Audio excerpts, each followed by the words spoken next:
साडी एक छोटी जी कोशिश कि जिहड़े साडे संगठन जिहड़े साडे वीर आपो अपने पद्धर के उपर जिहड़ी है लड़ाई लड़ रहे आ वो सारे जिहड़े हैगे आ उन्हां नूं चैनलाइज करके उन्हां नूं एक प्लेटफार्म पर इकट्ठा करके एक साझा मंच जिहड़ा हैगा सार के आपां दुआबे दे विच भी उहो जिहा संघर्ष जिहड़ा शुरू करिए।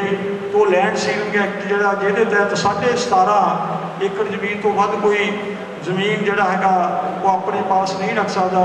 सो साडी मुख मंग के वो जिहड़ी लैंड सीलिंग एक्ट के अनुसार कि 17.5 एकड़ तो वध जिस जिमीदार के कोल जमीन है वो जमीन जिहड़ी हैगी आ वो बेजमीने लोगों के विच वंडी जाए तां जिहड़े हैगे ये लोग भी अपना जिहड़ा हैगा मान सम्मान और इज्जत की जिंदगी जिहड़ी हैगी आ जीव सकण। इन्हां लोकां नूं जिहड़ा हैगा ये ना सुनना पे भी किहड़ियां तूं साग तोड़दी हथ सोच के गंदल नूं पाई। सो इस दे नाल ही जिहड़ियां डंगी बोलियां दा सिलसिला क्योंकि जिहड़ी पंचायती जमीनां वो साडे भाईचारे नूं मिलदियां और मिलदियां तां वो बोली तो साडे भाईचारे दे लोग दिंदे आ पर बहुते जिहड़े हैगे आ उहनूं जगीरदार आ बहुते जिहड़े हैगे आ उहनूं जिमीदार लोग आ जां जट भाईचारे दे लोग बहुते आ। सो डंगी बोलियां जिहड़ी हैगी आ बंद हो के वो जमीन भी जिहड़ी हैगी आ साडे जिहड़े समाज नूं मिले।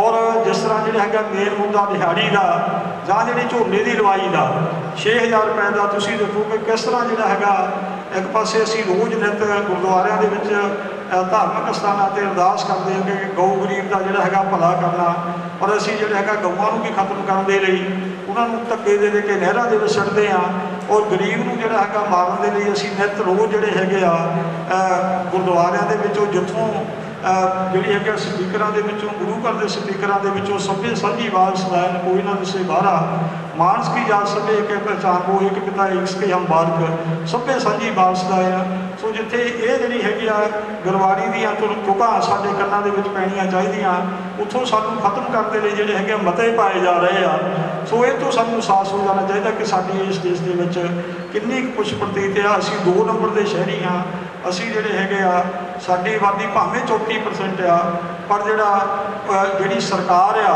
जां जिहड़ी हाकम धर आ वो सानूं जिहड़ी हैगी असीं उहदी निगाह दे विच सवाई कीड़े मकोड़े तो कुछ भी नहीं हैगी क्योंकि कड़कदियां धुप्पां दे विच जिद्दां साडा समाज सड़कां दे उपर बैठा और एक दिन दे विच जिहड़ा हैगा मुख मंत्री जाके जे वो मंगां मन सकदा ते जिहड़े उहदे शहर दे विच बैठे आ वो चंडीगढ़ जाके तां मंगां मन सकदा ते पर अपने शहर दे विच बैठे जिहड़े हैगे उस नूं जिहड़ा मजदूर भरा उस नूं नज़र नहीं आउंदे। सो इस करके साडी ये जिहड़ी कोशिश कि एक साझी कोआर्डिनेशन कमेटी जिहड़ी हैगी बना के आपां दुआबे दे विच जिहड़ा हैगा वो संघर्ष शुरू करिए। सो अज दे इस जिहड़ा हैगा शॉर्ट नोट्स के उपर मैं समझदा कि जिन्ने क मेरे वीर आए ने वो चलदियां फिरदियां संस्थावां ही ने क्योंकि उन्होंने अपने तौर पर जिहड़ा हैगा समाज के हित दे विच संघर्ष विढ़िया होया। सो धर्मिंदर मसानी जी साडे मिशनरी गायक मास्टर राम कृष्ण पल्ली झिग्गी जी SCBC टीचर यूनियन के पंजाब के सीनियर मीत प्रधान ने धर्मिंदर भुल्ला राय जी जिन्होंने अपना जीवन ही जिहड़ा हैगा मिशन के मूवमेंट को समर्पित किया होया। और मैं कहना कि 24 घंटिया के इन्हों का जिहड़े हैगे 12-14 घंटे जिहड़े हैगे वो मिशन मूवमेंट के विच ही जिहड़ा हैगा लगदे आ जिथे किते भी सुनेहा मिलदा ते नंगे पैरी जिहड़े हैगा भज्जे आउंदे आ। सो नितिन मुकंदपुर जी उस तो इलावा साडे बसपा आगू मक्खन लाल चौहान जी वो भी अपने साथियों समेत आए ने बहुत बहुत धन्यवाद जी। और बहुत ही सत्कारयोग डॉक्टर निरंजन पाल जी चंद्रन राम जी राणा जी मास्टर रमेश कुमार जी बूटा सिंह जी मकनपुर तो मास्टर तीर्थ जी मास्टर परमजीत जी बरजिंदर राम जी BSNL तो और निर्मल सल्लन जी SBI तो मैनेजर साहब तो लेक्चरार कुलविंदर बंगा जी साडे मिशनरी साथी और हुणे हुण जिहड़े हैगे तशरीफ लिआए ने सोमनाथ सिंह जी लोधीपुर तो डॉक्टर सोमनाथ जी तो उन्होंने भी बहुत बहुत धन्यवाद जी। गुरप्रसाद जी SBI तो इत्थे जिहड़े हैगे पहुंचण ते उन्हों का बहुत ही हार्दिक तह दिल तो जिहड़ा हैगा उन्हों का धन्यवाद करते हैं। सो अज की जिहड़ी हैगी स्टेज की शुरुआत मैं बेनती करांगा कि साडे बहुत ही मिशनरी जिहड़े हैगे जुझारू कवि और गीतकार जिहड़े हैगे साडे सिंगर धर्मिंदर मसानी जी वो अपनी एक रचना के नाल अज के प्रोग्राम की शुरुआत करेंगे। धर्मिंदर मसानी। हेलो सत्कारयोग साथियों, जय भीम जय भारत। प्यारे दोस्तों, बड़े सत्कारयोग तुसी मेरे बजुर्ग बैठे हो, मेरे बड़े भाई बैठे हो, छोटे भाई बैठे हो। मैं दो चार नुकते तुहाडे नाल साझ पाउणी चाहांगा। जो अज का विषय है वो साझ मैं इस करके पाउणी चाहांगा क्योंकि बार बार मालवे का जिक्र हो रहा। जिहड़ियां मालवे दीयां संघर्षशील मजदूर जथेबंदियां हैं उन्हां दा जिक्र हो रहा। और मैं दस देना चाहुंदा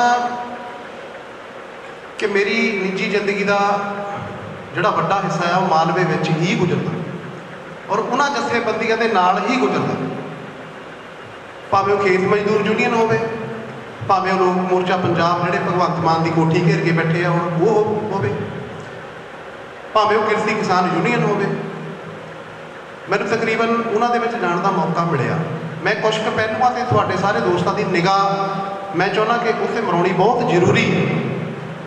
सब तो पहला तो जिहड़ा अज आपां इह समागम उलीकिया, जिहड़ी आपां मीटिंग जो भी नुक्कड़ मीटिंग आ जिद्दां भी आपां जिहड़ी उलीकी आ, ਇਹਦੇ ਪ੍ਰਬੰਧਕ ਸਾਥੀਆਂ ਨੂੰ ਸਭ ਤੋਂ ਪਹਿਲਾਂ ਬਹੁਤ ਬਹੁਤ ਮੁਬਾਰਕਬਾਦ ਹੈ। ਮੇਰੀ तमाम ਜਥੇਬੰਦੀਆਂ ਵੱਲੋਂ ਮੁਬਾਰਕਬਾਦ। ਕਿਉਂ? ਕਾਰਨ ਦੋਸਤੋ, ਕਾਰਨ ਇਹ ਆ ਕਿ ਦੁਆਬੇ ਵਾਲੇ ਆਪਾਂ ਦੁਆਬੇ ਵਾਲਾ ਫਾਈਨੈਂਸ਼ੀਅਲ ਤੌਰ ਤੇ ਆਪਾਂ ਸੈੱਟ ਹੋ ਗਏ। ਆਪਾਂ ਫਾਈਨੈਂਸ਼ੀਅਲ ਤੌਰ ਤੇ ਥੋੜ੍ਹੇ ਜਿਹੇ ਪਾਵਰਫੁਲ ਹਾਂ, ਆਪਣੇ ਘਰਾਂ ਦੇ ਵਿੱਚ ਕਾਰਾਂ ਆ, ਕੋਠੀਆਂ ਆ, ਵਧੀਆ ਜੋਬ ਤੇ ਆ, ਸੰਪੰਨ ਆ ਆਰਥਿਕ ਤੌਰ ਤੇ। ਪਰ ਮਾਲਵੇ ਏਰੀਏ ਨੂੰ ਮੈਂ ਜਿੰਨਾ ਕੁ ਬਾਅਦ ਜਿੰਨਾ ਕੁ ਮੈਂ बहुत नेड़े तो निगाह मार के देखा तो वो अपने बरोबर 50% भी है नहीं। जो मालवा एरिया जो आप लुधियाना टपते हैं, बरनाला साइड से जाते हैं, बहुत गरीबी जो तुम इदा चलो जाओ, तो 20 साल पिछे चले जाओ, जो अज हालात दुआबे के 20 साल पहला सी वो हुण उत्थे आ। पर संघर्षां दे विच उन्हां दा कोई तोड़ नहीं। भावें वो अमर सिंह अछरवाल का पिंड होवे, भावें वो सेवे वाला होवे बरनाले दे लागे, वो मजदूर साडे बाबे दादे परदादे रविदास महाराज ने बाणी च लिखिया सी भी तुसीं इदां इकट्ठे हो के रहो जिद्दां मक्खियां मखीरदियां रहिंदियां। साडे लोकां ने उहनूं एक्सैप्ट नहीं कीता। पर बरनाले जाके देखो, उधर जाके देखो, तुसीं मालवे जदों जांदे हो, लोकां नूं अपने हक्कां दा पता है, अपने राइट्स का पता है। और पंडाल च विराजमान ਵੱਖ-ਵੱਖ खेतरों तो आए हुए बुद्धिजीवी साथियों, क्योंकि सारे आप एक दूजे की जान पहचान से हैं। नाम लैन गया समा ज़्यादा लग जाएगा, 2 मिनट का टाइम है। सब तो पहला तो आप सबको जय भीम जय भारत जय मूल निवासी। सो अज की इस मीटिंग के विच जो उपराला साडे ऑर्गेनाइजर्स वालों किया गया, क्योंकि संघर्ष कोई भी होवे, किसी भी संघर्ष की जिहड़ी शुरुआत आ वो शुरुआत करने वाले लोग जिहड़े आ महान होंदे आ। सो इहो जिहे महान लोग जिहड़े वख-वख समयां ते शुरुआत करते हैं संघर्षां की, उन्होंने सजदा करते हैं, धन्नवाद करते हैं कि साथी बड़ी डेडिकेशन के नाल लगे हुए। अज की इस मीटिंग के विच जो मुद्दा है, वैसे तो मैं धर्मिंदर भाजी उन्होंने भी तो वख-वख साथियों नाल चर्चा सी कि अजे तो इस मुद्दे तो असीं ज़्यादा सुनना ही चाहते हैं। जमीन को लैके, आर्थिकता को लैके ये जो संघर्ष है जो चल भी रहा तो चलता आ भी रहा तो अगे भी चलेगा। क्योंकि कदे भी तुसी इतिहास को बोल के देख लो, हमेशा 2 तरह की व्यवस्था हमेशा ही रहेगी। एक शासक लोग ने तो एक शासित लोग ने, एक व्यवस्था के काबिज लोग ने तो एक व्यवस्था तो सताए हुए लोग ने। और इन्हां दे जो कारण ने आम तौर पर जिन्ना कि मैं अध्ययन करने की कोशिश करता, ज़्यादातर जोड़े कारण ने ਉਹ ਸਮਾਜਿਕ ਤੇ ਆਰਥਿਕ ਰਹੇ ਨੇ। ਜਾਂ ਤਾਂ ਸਮਾਜਿਕ ਤੌਰ ਤੇ ਵਿਵਸਥਾ ਦੇ ਉੱਪਰ ਕਾਬਜ਼ ਲੋਕ ਆਪਣੇ ਆਪ ਨੂੰ ਸੋ ਕਾਲ ਉੱਚ ਕੁਲ ਦੇ ਕਹਿ ਕੇ ਸੋ ਕਾਲ ਲੋਅਰ ਕੁਲ ਨੂੰ ਜਿਹੜਾ ਆ ਉਹ ਆਪਣੇ ਅਧੀਨ ਕਰਕੇ ਰੱਖਦੇ ਨੇ, ਤੇ ਜਾਂ ਫਿਰ ਆਰਥਿਕਤਾ ਦੇ ਆਧਾਰ ਤੇ ਕਾਰਪੋਰੇਟ ਸੈਕਟਰ ਕਹਿ ਲਓ ਜਾਂ ਪੂੰਜੀਵਾਦੀ ਵਿਵਸਥਾ ਕਹਿ ਲਓ, ਤੇ ਦੂਸਰੇ ਪਾਸੇ ਮਜ਼ਦੂਰ ਵਿਵਸਥਾ ਕਹਿ ਲਓ। ਸੋ ਇਹ ਦੋਨੇ ਕਾਰਨ ਬਣਦੇ ਨੇ ਕਿਸੇ ਵੀ ਸਮਾਜ ਦੇ ਵਿੱਚ ਵਿਵਸਥਾ ਦੇ ਜਿਹੜੇ ਸ਼ਾਸਿਤ ਲੋਕ ਨੇ ਜਾਂ ਵਿਵਸਥਾ ਦੇ ਅਧੀਨ ਲੋਕ ਨੇ। ਸੋ ਅਸੀਂ ਜਦ ਵੀ ਚਰਚਾ ਕਰਦੇ ਹਾਂ, ਬਹੁਤ ਹੀ ਸਤਿਕਾਰਯੋਗ ਮਾਸਟਰ ਸਤਪਾਲ ਜੀ, ਜਿਨ੍ਹਾਂ ਦੀ ਬਦੌਲਤ ਤੁਹਾਡੇ ਸਾਰਿਆਂ ਦੇ ਦਰਸ਼ਨ ਕਰਨ ਦਾ ਸੁਭਾਗ ਪ੍ਰਾਪਤ ਹੋਇਆ, ਤੇ ਮੈਂ ਬਹੁਤ ਹੀ ਧੰਨਵਾਦੀ ਹਾਂ ਕ੍ਰਾਂਤੀ ਟੀਵੀ ਵਾਲਿਆਂ ਦਾ, ਜਿਨ੍ਹਾਂ ਦੀ ਟੀਮ ਸਾਨੂੰ ਕਵਰ ਕਰਨ ਦੇ ਲਈ ਇੱਥੇ ਪੁੱਜੀ ਹੈ, ਕਿਉਂਕਿ ਆਪਣੇ ਮੀਡੀਆ ਦੇ ਸਾਨੂੰ ਮਾਣ ਹੈ। ਬਹੁਤ ਹੀ ਸਤਿਕਾਰਯੋਗ ਸਾਥੀ, ਤੁਸੀਂ ਸਾਰੇ ਸਤਿਕਾਰਯੋਗ ਹੋ। ਮੰਚ ਤੇ ਬੋਲ ਕੇ ਗਏ ਜਿਹੜੇ, ਉਹ ਵੀ ਬਹੁਤ ਸਤਿਕਾਰਯੋਗ ਨੇ। ਅੱਜ ਆਪਾਂ ਇੱਕ ਜਿਹੜੀ ਲੇਬਰ ਕਲਾਸ ਹੈ, ਮਜ਼ਦੂਰ ਵਰਗ ਆ, ਉਹਦੀ ਗੱਲ ਕਰਨ ਦੇ ਲਈ ਇਕੱਠੇ ਹੋਏ ਆ। ਮਾਲਵੇ ਦੀ ਐਗਜ਼ਾਮਪਲ ਦਿੱਤੀ ਜਾ ਰਹੀ ਹੈ ਵਾਰ-ਵਾਰ, ਕਿਉਂਕਿ ਜਿੱਥੇ ਸਮੱਸਿਆ ਹੋਏਗੀ ਉੱਥੇ ਹੱਲ ਕਰਨ ਲਈ ਲੋਕਾਂ ਨੂੰ ਜਾਗਣਾ ਪੈਣਾ। ਜੇ ਅੱਜ ਤੋਂ 20 ਸਾਲ ਪਹਿਲਾਂ ਮਾਲਵੇ ਦੇ ਹਾਲਾਤਾਂ ਦੀ ਗੱਲ ਕਰਾਂ, 2001, 2 ਔਰ 3 ਦੇ ਵਿੱਚ ਮੈਂ ਮਾਲਵੇ ਦੇ ਸਾਰੇ ਜ਼ਿਲ੍ਹਿਆਂ ਦੇ ਵਿੱਚ ਘੁੰਮਿਆ, ਔਰ ਮੈਨੂੰ ਇੱਕ ਪ੍ਰੋਜੈਕਟ ਦੇ ਤਹਿਤ ਸੀਰੀ ਵਿਵਸਥਾ ਉੱਤੇ ਕੰਮ ਕਰਨ ਦਾ ਮੌਕਾ ਮਿਲਿਆ।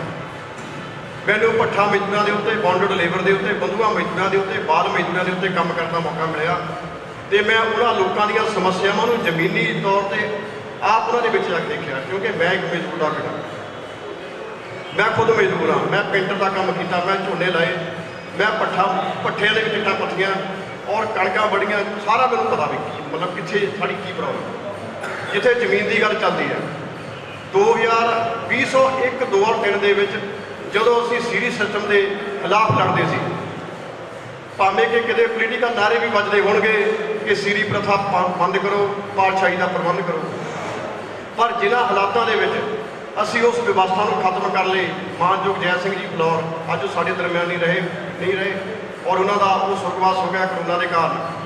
ਉਹ ਸਾਨੂੰ ਏਡ ਕਰਦੇ ਸੀ ਔਰ ਅਸੀਂ ਅੱਗੇ ਵੱਧ ਕੇ ਉਹਨਾਂ ਲੜਾਈ ਲੜਦੇ ਸੀ ਲੋਕਾਂ ਦੀ, ਔਰ ਅਸੀਂ ਮਾਨਯੋਗ ਮਨੁੱਖੀ ਅਧਿਕਾਰ ਕਮਿਸ਼ਨ ਦੇ ਵਿੱਚ, ਮਾਨਯੋਗ ਹਾਈ ਕੋਰਟ ਦੇ ਪਾਸ ਉਹਨਾਂ ਲੋਕਾਂ ਦੀਆਂ ਸ਼ਿਕਾਇਤਾਂ ਜਦੋਂ ਲੈ ਕੇ ਜਾਂਦੇ ਸੀ, ਜਦੋਂ ਦੀਆਂ ਇਨਕੁਆਰੀਆਂ ਹੁੰਦੀਆਂ ਸੀ ਸਬ ਡਿਵੀਜ਼ਨ ਲੈਵਲ ਤੇ ਇਨਕੁਆਰੀਆਂ ਹੁੰਦੀਆਂ ਸੀ, ਤੇ ਇੱਕ ਬੜਾ ਡਰਾਉਣਾ ਉਸ ਵੇਲੇ ਦ੍ਰਿਸ਼ ਹੁੰਦਾ ਸੀ। ਸਾਡੇ ਕੋਲ ਸਾਧਨਾਂ ਦੀ ਕਮੀ, ਸਾਡੇ ਕੋਲ ਹਰ ਚੀਜ਼ ਦੀ ਕਮੀ, ਔਰ ਉਹਨਾਂ ਲੋਕਾਂ ਨੇ ਜਿਹੜੇ ਪਾਵਰਫੁਲ ਲੋਕ ਸੀ, ਉਹਨਾਂ ਲੋਕਾਂ ਨੇ ਜੀਪਾਂ ਵਿੱਚ ਆਉਣਾ, ਸਫਾਰੀ ਗੱਡੀਆਂ ਦੇ ਵਿੱਚ ਆਉਣਾ, ਉਹਨਾਂ ਨੇ ਆਪਣੇ ਮੋਟਰਸਾਈਕਲਾਂ ਤੇ ਆਉਣਾ, ਔਰ ਜਿਹਨਾਂ ਸੀਰੀਆਂ ਨੂੰ ਅਸੀਂ ਜਾ ਕੇ ਐਸਡੀਐਮ ਸਾਹਿਬ ਦੇ ਮੂਹਰੇ ਜਾਂ ਤਹਿਸੀਲਦਾਰ ਸਾਹਿਬ ਦੇ ਮੂਹਰੇ ਪੇਸ਼ ਕਰਦੇ ਸੀ। ਤੇ ਕਿੱਦਾਂ ਅੱਜ ਤੋਂ 20 ਸਾਲ ਪਹਿਲਾਂ ਜੇ ਆਪਾਂ ਪਿੱਛੇ ਜਾਈਏ, ਹੁਣ ਤਾਂ ਲੋਕ ਸੰਘਰਸ਼ ਕਰਦੇ ਨੇ, ਹੁਣ ਤਾਂ ਵਧੀਆ ਗੱਲ ਹੈ। ਤੇ ਜਿੱਥੇ ਉਹ ਲੋਕ ਮੁਬਾਰਕਬਾਦ ਆ, ਮੈਂ ਉਹਨੂੰ ਦੇਣੀ ਚਾਹੁੰਦਾ ਕਿ ਉਹਨਾਂ ਨੇ ਸੰਘਰਸ਼ ਵਿੱਢੇ ਆ ਔਰ ਪ੍ਰਾਪਤੀਆਂ ਕਰ ਰਹੇ ਆ, ਕਿਉਂਕਿ ਸਾਡੇ ਦੇਖਦੇ ਆ ਉੱਥੇ ਕੋਈ ਬੋਲਣ ਨੂੰ ਤਿਆਰ ਨਹੀਂ ਹੁੰਦਾ ਸੀ ਉਸ ਵੇਲੇ, ਪਰ ਅੱਜ ਉੱਥੇ ਉਹ ਲੋਕ ਜਿਹੜੇ ਆ ਉਹ ਖੜੇ ਹੋਏ ਆ, ਔਰ ਸਾਨੂੰ ਜਿਹੜੇ ਜ਼ਿਆਦਾ ਅਸੀਂ ਆਪਣੇ ਨੂੰ ਪੜ੍ਹੇ ਲਿਖੇ ਸਮਝਦੇ ਆ, ਔਰ ਸਾਨੂੰ ਸਮਝਦੇ ਵੀ ਸਾਡੇ ਕੋਲ ਸਾਧਨਾਂ ਨੌਕਰੀਆਂ ਆ, ਅਸੀਂ ਸਾਡਾ ਤੋਹਫਾ ਜਾਰੀ ਜਾਗਰਤਾ ਅਸੀਂ ਉਹਨਾਂ ਤੋਂ ਸੇਧ ਲੈਣ ਦੀ ਕੋਸ਼ਿਸ਼ ਕਰ ਰਹੇ ਹਾਂ। ਤੇ ਜਿੱਥੇ ਉਹਨਾਂ ਨੂੰ ਮੁਬਾਰਕਬਾਦ ਆ, ਤੇ ਤੁਹਾਨੂੰ ਵੀ ਮੁਬਾਰਕਬਾਦ ਆ, ਭਾਵੇਂ ਦੇਰੀ ਨਾਲ ਅਸੀਂ ਗੱਲ ਸ਼ੁਰੂ ਹੋਈ ਹੈ। ਤੇ ਜੇ ਕਿਰਤੀਆਂ ਦੀ ਗੱਲ ਕਰ ਰਹੇ ਆ, ਅੱਜ ਜ਼ਮੀਨ ਦਾ ਮਾਮਲਾ ਜਿਹੜਾ ਭੱਜ ਰਿਹਾ, ਜੇ ਜ਼ਮੀਨਾਂ ਦੀ ਗੱਲ ਕਰੀਏ, ਜਿਹੜਾ ਲੈਂਡ ਰਿਫਾਰਮਰਸ ਐਕਟ ਆ 1972 ਦਾ, ਉਹਦੇ ਵਿੱਚ ਇੱਕ ਗੱਲ ਸਾਫ਼ ਸਪਸ਼ਟ ਲਿਖੀ ਆ ਵੀ 17.5 ਏਕੜ ਤੋਂ ਵੱਧ ਜ਼ਮੀਨ ਕੋਈ ਨਹੀਂ ਰੱਖ ਸਕਦਾ। 17.5 ਖੇਤ ਤੋਂ ਬਾਅਦ ਕੋਈ ਜ਼ਮੀਨ ਨਹੀਂ ਰੱਖ ਸਕਦਾ, ਪਰ ਇੱਥੇ ਬੜੇ ਜ਼ਗੀਰਦਾਰ ਆ, ਬੜੇ ਲੈਂਡ ਲਾਰਡ ਆ। ਉਹਨਾਂ ਨੇ ਕੀ ਕੀਤਾ, ਉਹਨਾਂ ਨੇ ਕਾਨੂੰਨ ਦੀਆਂ ਜਿਹੜੀਆਂ ਚੋਰ ਮੋਰੀਆਂ ਸੀ ਉਹਦਾ ਲਾਭ ਲਿਆ। ਕਿਸੇ ਨੇ ਬਾਗਬਾਨੀ ਦੇ ਨਾਂ ਤੇ, ਕਿਸੇ ਨੇ ਆਪਣੇ ਕੁੱਤਿਆਂ ਬਿੱਲਿਆਂ ਦੇ ਨਾਂ ਤੇ, ਕਿਸੇ ਨੇ ਰਿਸ਼ਤੇਦਾਰਾਂ ਦੇ ਨਾਂ ਤੇ, ਪਤਾ ਨਹੀਂ ਕੀ ਕਰਕੇ ਉਹਨਾਂ ਨੂੰ ਜ਼ਮੀਨ ਜਿਹੜੀ ਆ ਉਹ ਫੜ ਦਿੱਤੀ। ਜੇ ਪੰਜਾਬ ਵਿਲੇਜ ਕੰਮ ਲੈਣ ਐਕਟ ਦੀ ਗੱਲ ਕਰੀਏ ਤਾਂ ਉਹਦੇ ਵਿੱਚ ਜਿਹੜਾ ਐਸਸੀ ਲੋਕਾਂ ਲਈ, ਬੇਜ਼ਮੀਨੇ ਗਰੀਬ ਲੋਕਾਂ ਲਈ ਜਿਹੜਾ ਤੀਸਰਾ ਹਿੱਸਾ ਆ, ਗੱਲ ਚੱਲ ਰਹੀ ਸੀ ਪਹਿਲਾਂ ਵੀ, ਉਹਦੀਆਂ ਡੰਮੀਆਂ ਬੋਲੀਆਂ ਦੇ ਕੇ ਸਾਡੇ ਬੰਦੇ ਖੜੇ ਕਰਕੇ, ਕਿਉਂਕਿ ਲੋਹੇ ਦਾ ਲੋਹੇ ਕੱਟੂਗਾ ਨਾ, ਉਹ ਡੰਮੀ ਬੋਲੀ ਉਹਦੇ ਨਾਂ ਤੇ ਹੋਊਗੀ, ਉਹਦੇ ਉੱਤੇ ਕਾਸਟ ਜਿਹੜੇ ਉਹ ਜ਼ਗੀਰਦਾਰ ਕਰਦੇ ਆ। ਤੇ ਜੇ ਕੋਈ ਸਾਡੇ ਵਰਗਾ ਜਾਂ ਤੁਹਾਡੇ ਵਰਗੇ ਇਕੱਠੇ ਹੋ ਕੇ ਕਿਤੇ ਬੋਲਦੇ ਹੋਣਗੇ, ਭਾਵੇਂ ਕਿ ਧਰਮਿੰਦਰ ਮਸਾਣੀ ਜੀ ਉਹਨਾਂ ਨੇ ਬੜੀ ਵਧੀਆ ਗੱਲ ਕੀਤੀ, ਉਹਨਾਂ ਨੇ ਆਪਣੇ ਪਿੰਡ 'ਚ ਜ਼ਮੀਨ ਦੀ ਗੱਲ ਕਰ ਰਹੇ ਸੀ, ਔਰ ਜਿਹੜੇ ਇੱਦਾਂ ਦੇ ਸੂਰਮੇ ਕਿਤੇ ਖੜਦੇ ਹੋਣਗੇ, ਮੈਨੂੰ ਪਤਾ ਉਹ ਕਿੰਨੇ ਰੜਕਦੇ ਹੋਣਗੇ ਦੂਜੇ ਲੋਕਾਂ ਦੀ ਨਿਗਾਹ ਦੇ ਵਿੱਚ, ਤੇ ਸਾਡੇ ਲੋਕ ਉਹਨਾਂ ਨੂੰ ਕਿੰਨੇ ਚੰਗੇ ਸਮਝਦੇ ਹੋਣਗੇ ਵੀ ਮੈਂ ਭਲੀ ਮਾਰ ਜਾਣਦਾ। ਪਰ ਸਾਡੇ ਕੋਲ ਇੱਕ ਰੋਗ ਹੈ, ਅਸੀਂ ਪਿੱਛੇ ਨਹੀਂ ਖੜ ਸਕਦੇ। ਅਸੀਂ ਆਮ ਲੋਕਾਂ ਦੇ ਵਿੱਚ ਨਹੀਂ ਆਉਂਦੇ, ਅਸੀਂ ਉਹ ਇਨਕਲਾਬੀ ਲੋਕਾਂ ਜਿਹੜੇ ਅਸੀਂ ਪਿੱਛੇ ਨਹੀਂ ਖੜ ਸਕਦੇ। ਮੇਰੀ 52 ਸਾਲ ਦੀ ਉਮਰ ਹੋ ਗਈ। ਮੈਂ ਆਪਣੇ ਸ਼ਹਿਰ 'ਚ 4 ਵਾਰ ਕਾਉਂਸਲਰ ਬਣਿਆ ਔਰ 11-12 ਕਮੇਟੀਆਂ ਆ 7-8 ਜ਼ਿਲ੍ਹਿਆਂ ਦੀਆਂ, ਜਿਹਦੇ ਵਿੱਚ ਮੈਂ ਮੈਂਬਰ ਵੀ ਹਾਂ। ਸਾਡੇ ਇੱਕ ਪੱਠਾ ਮਜ਼ਦੂਰਾਂ ਦੇ ਇੱਕ ਐਗਜ਼ਾਮਪਲ ਦੇਣੀ ਚਾਹੁੰਦੇ ਹਾਂ, ਭਾਵੇਂ ਕਿ ਸਮਾਂ ਥੋੜ੍ਹਾ ਪਚੇਰ ਦਾ ਕੰਮ ਚੱਲ ਰਿਹਾ ਸੀ। ਕਿਰਤੀ ਕਿਸਾਨ ਯੂਨੀਅਨ ਦੇ ਆਗੂ ਆਏ, ਉਹ ਕਹਿੰਦੇ ਵੀ ਮਜ਼ਦੂਰਾਂ ਦਾ ਅੱਜ ਕੰਮ ਬੰਦ ਕਰਾ ਕੇ ਉਹਨੂੰ ਰੈਲੀ 'ਤੇ ਲੈ ਕੇ ਜਾਣਾ। ਮਤਲਬ ਇੱਕ ਗੱਲ ਸੋਚਣ ਵਾਲੀ ਹੈ। ਮੈਂ ਪਚੇਰ ਕਰ ਰਿਹਾ, ਮੈਨੂੰ ਟਾਇਲ ਦਾ ਕੰਮ ਦੇ ਦਿੱਤਾ ਠੇਕੇਦਾਰ ਨੇ, ਕਹਿੰਦਾ ਮੁੰਡਾ ਕੰਮ ਬਹੁਤ ਕਰਦਾ, ਵੀ ਵਧੀਆ ਕੰਮ ਕਰਦਾ, ਸਾਫ਼ ਕੰਮ ਹੈ। ਮੈਂ ਉਹਨਾਂ ਨੂੰ ਪੁੱਛ ਰਿਹਾ, ਭਾਜੀ ਵੀ ਇਹਨਾਂ ਨੂੰ ਕੱਲ੍ਹ ਹੀ ਲੈ ਕੇ ਜਾਣਾ, ਮਜ਼ਦੂਰਾਂ ਨੂੰ ਕੱਲ੍ਹ ਹੀ ਲੈ ਕੇ ਜਾਣਾ, ਕਿਰਤੀ ਕਿਸਾਨ ਯੂਨੀਅਨ ਦੀ ਰੈਲੀ ਹੈ। ਉਹ ਕਹਿੰਦੇ ਅਸੀਂ ਇਹਨਾਂ ਦਾ ਰੇਟ ਵਧਾਉਂਦੇ ਹਾਂ। ਇਹ 2001 ਦੀ ਗੱਲ ਮੈਂ ਦੱਸ ਰਿਹਾ। ਮੈਂ ਉਹਨੂੰ ਕਿਹਾ ਕਿ ਤੁਸੀਂ ਇਹਨਾਂ ਨੂੰ ਲੈ ਕੇ ਜਾ ਸਕਦੇ, ਧੱਕੇ ਨਾਲ ਤੁਸੀਂ ਵਿਚਾਰਾਂ ਨਾਲ ਲੈ ਜਾਓ, ਧੱਕੇ ਨਾਲ ਨਾ ਲੈ ਕੇ ਜਾਓ। ਉਹਨਾਂ ਦੇ ਇੱਕ ਬਜ਼ੁਰਗ ਨੇ ਜਿੱਦਾਂ ਪਹਿਲਾਂ ਕਰਦੇ ਸੀ, ਉਹਨਾਂ ਨੇ ਪੇਟ ਵਿੱਚ ਲੱਤ ਮਾਰਤੀ, ਮਤਲਬ ਉੱਥੋਂ ਕੋਈ ਕਰਦੇ। ਅਤੇ ਮੈਨੂੰ ਗੁੱਸਾ ਆਇਆ, ਅਤੇ ਮੈਂ ਜਿਹੜਾ ਰੇਤਾ ਉੱਥੇ ਪਿਆ ਉਹਦਾ ਪਿੰਡਾਂ ਦੇ ਵਿੱਚ, ਮੈਂ ਉਹਨਾਂ ਦੀ ਅੱਖਾਂ ਦੇ ਵਿੱਚ ਪਾਤਾ। ਬਾਅਦ ਚੋਂ ਸੱਜੇ ਮਾਰ ਕੇ ਮੈਂ ਉਹਨਾਂ ਦੇ ਟੱਕ ਲਾਈ। ਬਾਅਦ 'ਚ ਉਹਨਾਂ ਨੇ ਮੈਨੂੰ ਪੁੱਛਿਆ, ਸ਼ਾਇਦ ਮੱਖਣ ਚੁਕਾ ਜੀ ਬੈਠੇ ਹੋਣੇ ਪ੍ਰੈਸ ਵਿੱਚ, ਇਹਨਾਂ ਨੇ ਦੂਸਰੇ ਨੂੰ ਪੜਿਆ ਹੋਊਗਾ, ਕਿਉਂਕਿ ਸਾਡੇ ਨੇੜੇ ਰਹੇ, ਅਸੀਂ ਇਹਨਾਂ ਦੇ ਨੇੜੇ ਰਹੇ। ਉਸ ਤੋਂ ਬਾਅਦ ਅਸੀਂ ਉਹਨਾਂ ਦੇ ਪਰਚਾ ਕਟਾਇਆ ਔਰ ਉਹਦਾ ਬਾਅਦ ਕਈ ਸਾਲ ਬਾਅਦ ਤੱਕ ਜਦੋਂ ਰਾਜੀਨਾਮਾ ਹੋ ਗਿਆ, ਲੋਕਾਂ ਨੇ ਵਾਸਤੇ ਪਾਈ ਜਾ ਰਹੀ ਵੀ ਇਹ ਵੀ ਤੁਸੀਂ ਮਜ਼ਦੂਰਾਂ ਦੇ ਆਗੂ, ਮਜ਼ਦੂਰਾਂ ਦੇ ਆਗੂ। ਮੇਰੇ ਕਹਿਣ ਦਾ ਮਤਲਬ ਵੀ ਜਿਸ ਬੰਦੇ ਨੇ ਖੜਾ ਹੋਣਾ ਨਾ, ਜੇ ਤੁਸੀਂ ਸਾਰਿਆਂ ਨੇ ਖੜੇ ਹੋਣਾ ਇਸ ਖੇਤਰ ਦੇ ਵਿੱਚ, ਖਾਸ ਕਰਕੇ ਜ਼ਮੀਨ ਦੇ ਮਾਮਲੇ ਤੇ ਜਾਂ ਮਜ਼ਦੂਰਾਂ ਦੇ ਮਾਮਲੇ, ਤਾਂ ਕਠਿਨਾਈਆਂ ਤਾਂ ਆਉਣੀਆਂ, ਪਰ ਉਹਨਾਂ ਸਾਰਿਆਂ ਨੂੰ ਛੱਡ ਕੇ ਆਪਾਂ ਨੂੰ ਉਹਨਾਂ ਨੂੰ ਚੈਲੰਜ ਕਰਨੇ ਪੈਣੇ ਆ ਔਰ ਆਪਾਂ ਨੂੰ ਖੜਨਾ ਪੈਣਾ। ਔਰ ਜੈ ਭੀਮ, ਜੈ ਭਾਰਤ। ਬਹੁਤ ਹੀ ਸਤਿਕਾਰਯੋਗ ਅੱਜ ਇਕੱਤਰ ਹੋਏ ਸਾਥੀਆਂ ਨੂੰ ਜੈ ਭੀਮ, ਜੈ ਭਾਰਤ। ਜਿੰਨੀਆਂ ਵੀ ਗੱਲਾਂ, ਜਿੰਨੀਆਂ ਵੀ ਵਿਚਾਰਾਂ ਹੁਣ ਤੱਕ ਜਿਹੜੇ ਸਾਥੀਆਂ ਵੱਲੋਂ, ਸਤਿਕਾਰਯੋਗ ਸਾਥੀਆਂ ਵੱਲੋਂ ਕੀਤੀਆਂ ਗਈਆਂ, ਬਹੁਤ ਹੀ ਵਧੀਆ ਗੱਲਾਂ ਹੋਈਆਂ। ਸੋ ਵਾਕਿਆ ਸੱਚ ਹੈ, ਕਿਉਂਕਿ ਬਹੁਤ ਹੀ ਸਤਿਕਾਰਯੋਗ ਮਾਨਯੋਗ ਸ਼ਾਹ ਸ਼੍ਰੀ ਕਾਂਸ਼ੀ ਰਾਮ ਨੇ ਵੀ ਇਹ ਗੱਲ ਕਹੀ ਸੀ ਕਿ MLA MP ਬਣਨਾ ਬਹੁਤ ਜ਼ਰੂਰੀ ਨਹੀਂ ਹੈ, ਸਾਨੂੰ ਸੰਗਠਨ ਹੋਣਾ ਬਹੁਤ ਜ਼ਰੂਰੀ ਹੈ। ਜਦੋਂ ਤੱਕ ਅਸੀਂ ਸੰਗਠਨ ਨਹੀਂ ਹੁੰਦੇ, ਉਦੋਂ ਤੱਕ ਅਸੀਂ ਜੋ ਵੀ ਸਾਡੀਆਂ ਬੁਰਾਈਆਂ ਜਾਂ ਉਹਨਾਂ ਦਾ ਜੋ ਸਾਡੀਆਂ ਲੋਕਾਂ ਦੀਆਂ ਮਤਲਬ ਕ੍ਰਿਤੀਆਂ, ਸਾਨੂੰ ਜੋ ਮੁਸ਼ਕਲਾਂ ਉਹਨਾਂ ਦਾ ਅਸੀਂ ਹੱਲ ਨਹੀਂ ਲੱਭ ਸਕਦੇ। ਅਤੇ ਮੈਂ ਉਹ ਤੁਹਾਡੇ ਨਾਲ ਵਿਚਾਰ ਸਾਂਝੀ ਕਰਨਾ ਚਾਹੁੰਦਾ ਕਿ ਜਿਵੇਂ ਇੱਕ ਵਾਰੀ ਆਪਣਾ ਦਿੱਲੀ ਦੇ ਵਿੱਚ ਜੋ ਸਤਿਗੁਰੂ ਰਵਿਦਾਸ ਬਾਣੀ ਦਾ ਮੰਦਰ ਲਾਇਆ ਗਿਆ ਸੀਗਾ, ਉਸ ਵੇਲੇ ਵੀ ਇੱਥੇ ਬੈਠ ਕੇ ਸਾਥੀਆਂ ਨੇ ਵਿਚਾਰਾਂ ਕੀਤੀਆਂ ਸੀਆਂ। ਬਹੁਤ ਸਾਰੇ ਸਾਡੇ ਸਾਥੀ ਇਕੱਤਰ ਹੋਏ ਸੀ, ਜਿਨ੍ਹਾਂ ਦੇ ਵਿੱਚ ਸਾਡੇ ਬਹੁਤ ਸਤਿਕਾਰਯੋਗ ਰਾਮ ਕਿਸ਼ਨ ਪੰਡਿਤ ਜੀ ਅਤੇ ਹੋਰ ਵੀ ਬਹੁਤ ਸਾਰੇ ਸਾਥੀ, ਸਾਡੇ ਡਾਕਟਰ ਸਾਹਿਬ ਜੀ, ਨੰਦਰਪਾਲ ਜੀ, ਹੋਰ ਨਿਤਨ ਜੀ, ਹੋਰ ਬਹੁਤ ਸਾਰੇ ਸਾਥੀ ਬੈਠੇ ਹੋਣਗੇ, ਚਲੋ ਮੈਂ ਨਾਮ ਦਾ ਵਕਤ ਨਹੀਂ ਹੈ। ਅਤੇ ਅੱਜ ਅਸੀਂ ਇਹ ਵਿਚਾਰ ਸਾਂਝੀ ਕਰਨੀ ਚਾਹੁੰਦੇ ਹਾਂ ਕਿ ਜਿੱਦਾਂ ਸਤਿਗੁਰੂ ਜੀ ਉਹਨਾਂ ਨੇ ਡਿਊਟੀ ਲਾਈ ਹੈ ਕਿ ਹਰ ਸਾਥੀ ਆਪਣੀ ਵਿਚਾਰ ਰੱਖੇ। ਇਹ ਬਹੁਤ ਵਧੀਆ ਗੱਲ ਹੈ, ਕਿਉਂਕਿ ਜਦੋਂ ਤੱਕ ਅਸੀਂ ਆਪਣੀ ਅੰਦਰਲੀ ਜਿਹੜੀ ਵਿਚਾਰ ਹੈ ਜਾਂ ਆਪਣਾ ਅੰਦਰਲਾ ਬਲਬਲਾ ਜਿਹੜਾ ਸਾਂਝਾ ਨਹੀਂ ਕਰਦੇ, ਉਦੋਂ ਤੱਕ ਇਹ ਜਿਹੜੇ ਮਤਲਬ ਹੌਸਲੇ ਹੁੰਦੇ ਆ ਬੁਲੰਦ ਨਹੀਂ ਹੁੰਦੇ ਨਾ। ਹੌਸਲੇ ਨੂੰ ਬੁਲੰਦ ਕਰਦੇ ਲਈ ਸਾਨੂੰ ਹਰ ਹਾਲਾਤ ਤੋਂ ਜਾਣੂ ਹੋਣਾ ਜਾਂ ਕਰਵਾਉਣਾ ਬਹੁਤ ਹੀ ਜ਼ਰੂਰੀ ਹੁੰਦਾ ਹੈ। ਸੋ ਮੈਂ ਉਦੋਂ ਵੀ ਮਾਈਕ ਤੋਂ 2 ਮਿੰਟ ਲੈ ਕੇ ਗੱਲ ਕੀਤੀ ਸੀ, ਵਿਚਾਰ ਰੱਖਿਆ ਸੀ।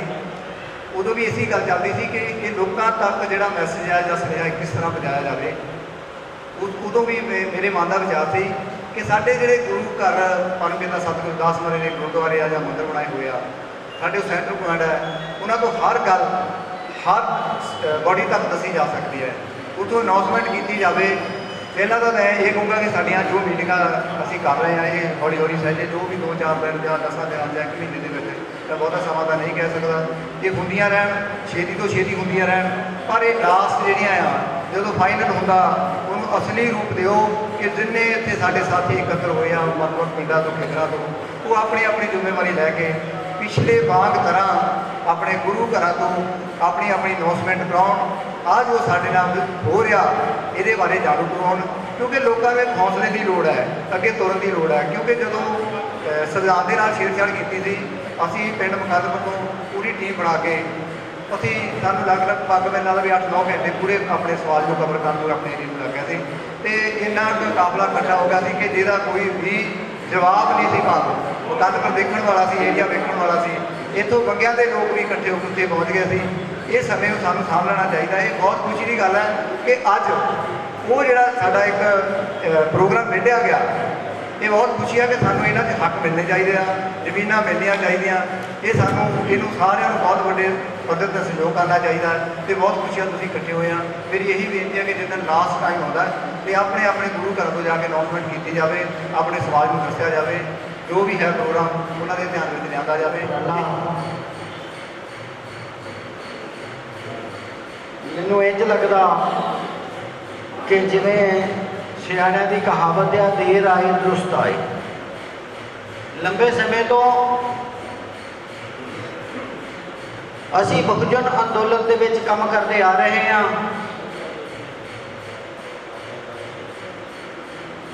ਗੱਲਾਂ ਬਾਬਾ ਸਾਹਿਬ ਡਾਕਟਰ ਅੰਬੇਡਕਰ ਜੀ ਦੀਆਂ ਕਰਦੇ, ਸਾਹਿਬ ਸ਼੍ਰੀ ਕਾਂਸ਼ੀ ਰਾਮ ਜੀ ਦੀਆਂ ਕਰਦੇ ਹਾਂ। ਜਿਵੇਂ ਭਾਰਤੀ ਜੀ ਨੇ ਦੱਸਿਆ ਕਿ ਜੇ ਸਾਡੇ 17 ਏਕੜ ਵਾਲੇ ਫਾਰਮੂਲੇ ਨੂੰ ਅਪਣਾ ਲਿਆ ਜਾਵੇ ਤਦ ਗੱਲ ਬਣ ਸਕਦੀ ਆ। ਗੱਲ ਬਿੱਲੀ ਦੇ ਗਲ ਟੱਲੀ ਬੰਨਣ ਵਾਲੀ ਆ। ਟੱਲੀ ਬੰਨਣ ਦੇ ਲਈ ਕੌਣ ਮੋਹਰੇ ਆਉਂਦਾ ਆ? ਸਾਹਿਬ ਸ਼੍ਰੀ ਕਾਂਸ਼ੀ ਰਾਮ ਜੀ ਨੇ ਆਪਣੇ ਅੰਦੋਲਨ ਨੂੰ ਭਖਾਉਣ ਦੇ ਲਈ, ਤੇਜ਼ ਕਰਨ ਦੇ ਲਈ, ਪ੍ਰਚੰਡ ਕਰਨ ਦੇ ਲਈ ਇਹ ਨਾਰਾ ਦਿੱਤਾ ਸੀ ਕਿ ਜੋ ਜ਼ਮੀਨ ਸਰਕਾਰੀ ਹੈ वो ਜ਼ਮੀਨ हमारी है। ਜੇ ਅਗਰ ਸਰਕਾਰੀ ਜ਼ਮੀਨ ਦੇ ਉੱਤੇ ਆਪਣਾ ਮਾਲਕਾਨਾ ਹੱਕ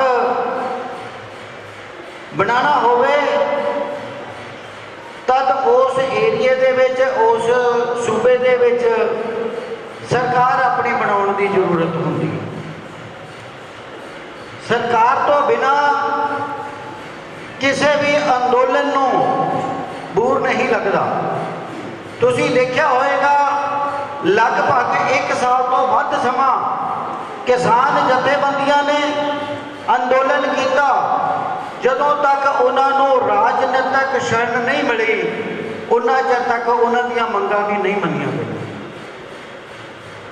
ਅੱਜ ਦੇਸ਼ ਦੇ ਅੰਦਰ ਜਿਹੜਾ ਪਿਛਲੇ 8 ਸਾਲ ਦਾ ਸਮਾਂ ਆ, ਉਹਨਾਂ 8 ਸਾਲਾਂ ਦੇ ਵਿੱਚ ਜਿੰਨਾ ਉਤਪੀੜਨ ਆਪਣੇ ਸਮਾਜ ਦਾ ਹੋਇਆ, ਜਿਹੜੇ ਦੇਸ਼ ਦੇ ਵਿੱਚ ਮਾਨਵਤਾਵਾਦੀ ਵਿਚਾਰਧਾਰਾ ਨੂੰ ਲਾਗੂ ਕਰਨਾ ਚਾਹੁੰਦੇ ਆ, ਜਿੰਨਾ ਨੁਕਸਾਨ ਉਹਨਾਂ ਦਾ ਹੋਇਆ, ਇੰਨਾ ਹੋਰ ਕਿਸੇ ਸਮਾਜ ਦਾ ਨੁਕਸਾਨ ਨਹੀਂ ਹੋਇਆ। ਇਹਦੇ ਪਿੱਛੇ ਵਿਚਾਰਧਾਰਾ ਆ, ਇਹਦੇ ਪਿੱਛੇ ਜਿਹੜਾ ਇੱਕ ਪਾਲਿਸੀ ਕੰਮ ਕਰਦੀ ਆ।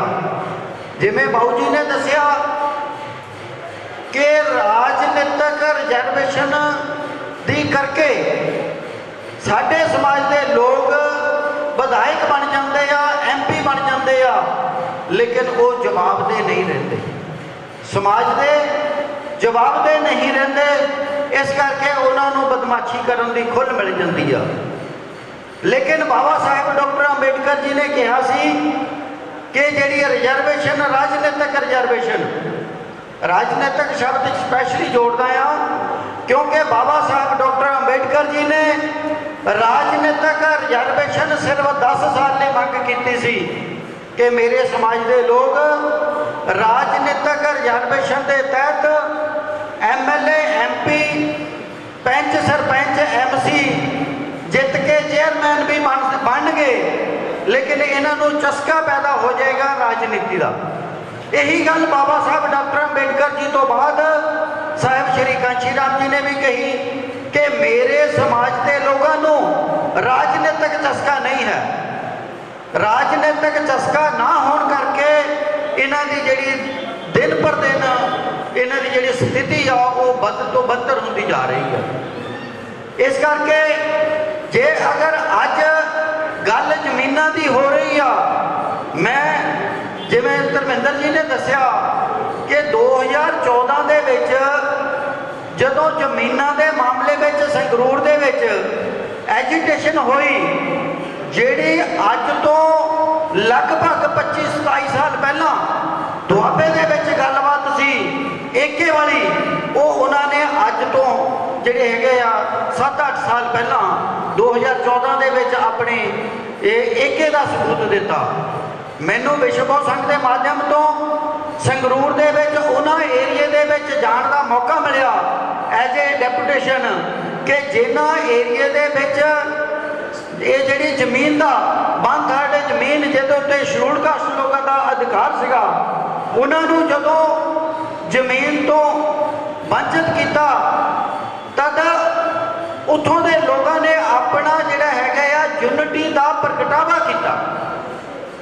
ਅਦਰਵਾਈਜ਼ ਦੇਖੋ ਹਰ ਪਿੰਡ ਦੇ ਵਿੱਚ 2 ਤਾਂ ਸ਼ਡਿਊਲਡ ਕਾਸਟ ਕਮਿਊਨਿਟੀ ਹਰ ਪਿੰਡ ਦੇ ਵਿੱਚ ਆ, ਇੱਕ ਸ਼ਡਿਊਲਡ ਕਾਸਟ ਚਮਾਰ ਤੇ ਇੱਕ ਵਾਲਮੀਕ। ਔਰ ਉਹਨਾਂ ਲੋਕਾਂ ਨੇ ਜਦੋਂ ਜ਼ਮੀਨ ਦਾ ਐਜੀਟੇਸ਼ਨ ਹੋਇਆ ਉਸ ਵਕਤ ਜਿਹੜਾ ਸ਼ਡਿਊਲਡ ਕਾਸਟ ਚਾਹੇ ਉਹ ਵਾਲਮੀਕ ਸੀ ਚਾਹੇ ਚਮਾਰ ਸੀ, ਉਹਨਾਂ ਨੇ ਏਕਾ ਕੀਤਾ ਕਿ ਆਪਾਂ ਇਸ ਦੇ ਵਿੱਚ ਸਾਂਝੀ ਜ਼ਮੀਨ ਜਿਹੜੀ ਹੈਗੀ ਆ ਬੋਲੀ ਕਰਾਂਗੇ, ਉਸ ਜ਼ਮੀਨ ਦੀ ਬੋਲੀ ਸਾਂਝੀ ਤੌਰ ਤੇ ਦੇਵਾਂਗੇ, ਲੇਕਿਨ ਕੋਈ ਵੀ ਸਾਥੀ 5000 ਤੋਂ ਵੱਧ ਉਸ ਜ਼ਮੀਨ ਦੀ ਪਰ ਏਕੜ ਬੋਲੀ ਨਾ ਦੇਵੇ। ਜੈ ਭਾਰਤ ਸਾਰੇ ਸਾਥੀਆਂ ਨੂੰ ਧੰਨਵਾਦ ਜੀ, ਤੁਸੀਂ ਮੈਨੂੰ ਇੱਥੇ ਆਪਣੇ ਵਿਚਾਰ ਰੱਖਣ ਦਾ ਮੌਕਾ ਦਿੱਤਾ ਆ। ਕੱਲ੍ਹ ਮੈਨੂੰ ਮੈਸੇਜ ਆਇਆ ਸੀਗਾ ਮਾਸਟਰ ਜੀ ਹੋਣਾ ਦਾ ਕਿ ਤੁਸੀਂ ਇਸ ਮੀਟਿੰਗ ਦੇ ਵਿੱਚ ਪਹੁੰਚਣਾ ਹੈ। ਪਹਿਲਾਂ ਵੀ ਜਿਹੜੀਆਂ ਜ਼ੂਮ ਮੀਟਿੰਗਾਂ ਹੋਈਆਂ ਸੀਗੀਆਂ ਉਹਦੇ ਵਿੱਚ ਵੀ ਅਸੀਂ ਪਾਰਟਿਸਿਪੇਟ ਕੀਤਾ ਸੀਗਾ। ਕਾਫੀ ਗੱਲਾਂ ਪਹਿਲਾਂ ਜਿਹੜੇ ਸੂਝਵਾਨ ਸਾਥੀ ਆ ਕਰਕੇ ਗਏ ਆ, ਅਤੇ ਨਾਲ ਦੀ ਨਾਲ ਮਾਸਟਰ ਜੀ ਦਾ ਜਿਹੜਾ ਮੇਨ ਫੋਕਸ ਰਿਹਾ ਗੱਲਾਂ ਦੇ ਕਿ ਇੱਥੇ ਕੋਈ ਕੰਸਟਰਕਟਿਵ ਜਿਹੜਾ ਆ ਮੰਨ ਲਓ ਡਿਸੀਜਨ ਜਿਹੜਾ ਉਹ ਲਿਆ ਜਾਣਾ ਚਾਹੀਦਾ ਤਾਂ ਕਿ ਆਪਾਂ ਜਿਹੜਾ ਆ ਆਪਣਾ ਆਬਜੈਕਟ ਆ ਉਹਨੂੰ ਸਾਬਤ ਕਰ ਸਕੀਏ। ਸਾਥੀਓ, ਜਿਹੜੀ ਮੀਟਿੰਗ ਦੀ ਜਿਹੜੀ ਕਮੇਟੀ ਦੀ ਜਾਂ ਜਿਹੜਾ ਆਪਾਂ ਵਿਸ਼ਾ ਚੁਣਿਆ ਆ ਕਿ ਜਿਹੜੀ ਪੰਚਾਇਤਾਂ ਦੇ ਵਿੱਚ ਜ਼ਮੀਨ ਪਈ ਆ ਉਹਦਾ 1/3 ਜਿਹੜਾ ਆ ਬੇਜ਼ਮੀਨੇ ਲੋਕਾਂ ਨੂੰ ਮਿਲੇ, ਉਹਦੇ ਲਈ ਕਾਨੂੰਨ ਦੇ ਵਿੱਚ ਪ੍ਰਬੰਧ ਹੈਗੇ ਆ। Punjab village common land regulation act 1962 section 5 ਦੇ ਵਿੱਚ ਪ੍ਰੋਵੀਜ਼ਨ ਹੈਗੀ ਹੈ ਇਹਦੇ ਬਾਰੇ ਕਿ ਜਿਹੜਾ 1/3 ਜਿਹੜਾ ਜ਼ਮੀਨ ਆ ਉਹ ਜਿਹੜੀ ਆ ਲੈਂਡਲੈਸ ਜਿਹੜੇ ਆ ਲੋਕ ਆ ਉਹਨਾਂ ਨੂੰ ਦਿੱਤੀ ਜਾਣੀ ਆ। ਇਹਦੀ ਮੈਂ ਪ੍ਰੋੜਤਾ ਕਰਦਾ ਹਾਂ ਅਤੇ ਮੈਂ ਆਪਣੇ ਵੱਲੋਂ ਇਹ ਸਾਰੇ ਸਾਥੀਆਂ ਨੂੰ ਇਹ ਵਿਸ਼ਵਾਸ ਦਿਵਾਉਂਦਾ ਕਿ ਜਿੱਥੇ ਮੰਨ ਲਓ ਅਸੀਂ ਸਹਿਯੋਗ ਦੇ ਸਕੀਏ, ਜਿੱਥੇ ਸਾਡੀ ਜਿੱਦਾਂ ਦੀ ਲੋੜ ਕਮੇਟੀ ਜਿਹੜੀ ਆ ਮਹਿਸੂਸ ਕਰੇ, ਅਸੀਂ ਉਹ ਦੇਣ ਲਈ ਤਿਆਰ ਰਹਿ ਬੈਠੇ ਹਾਂ।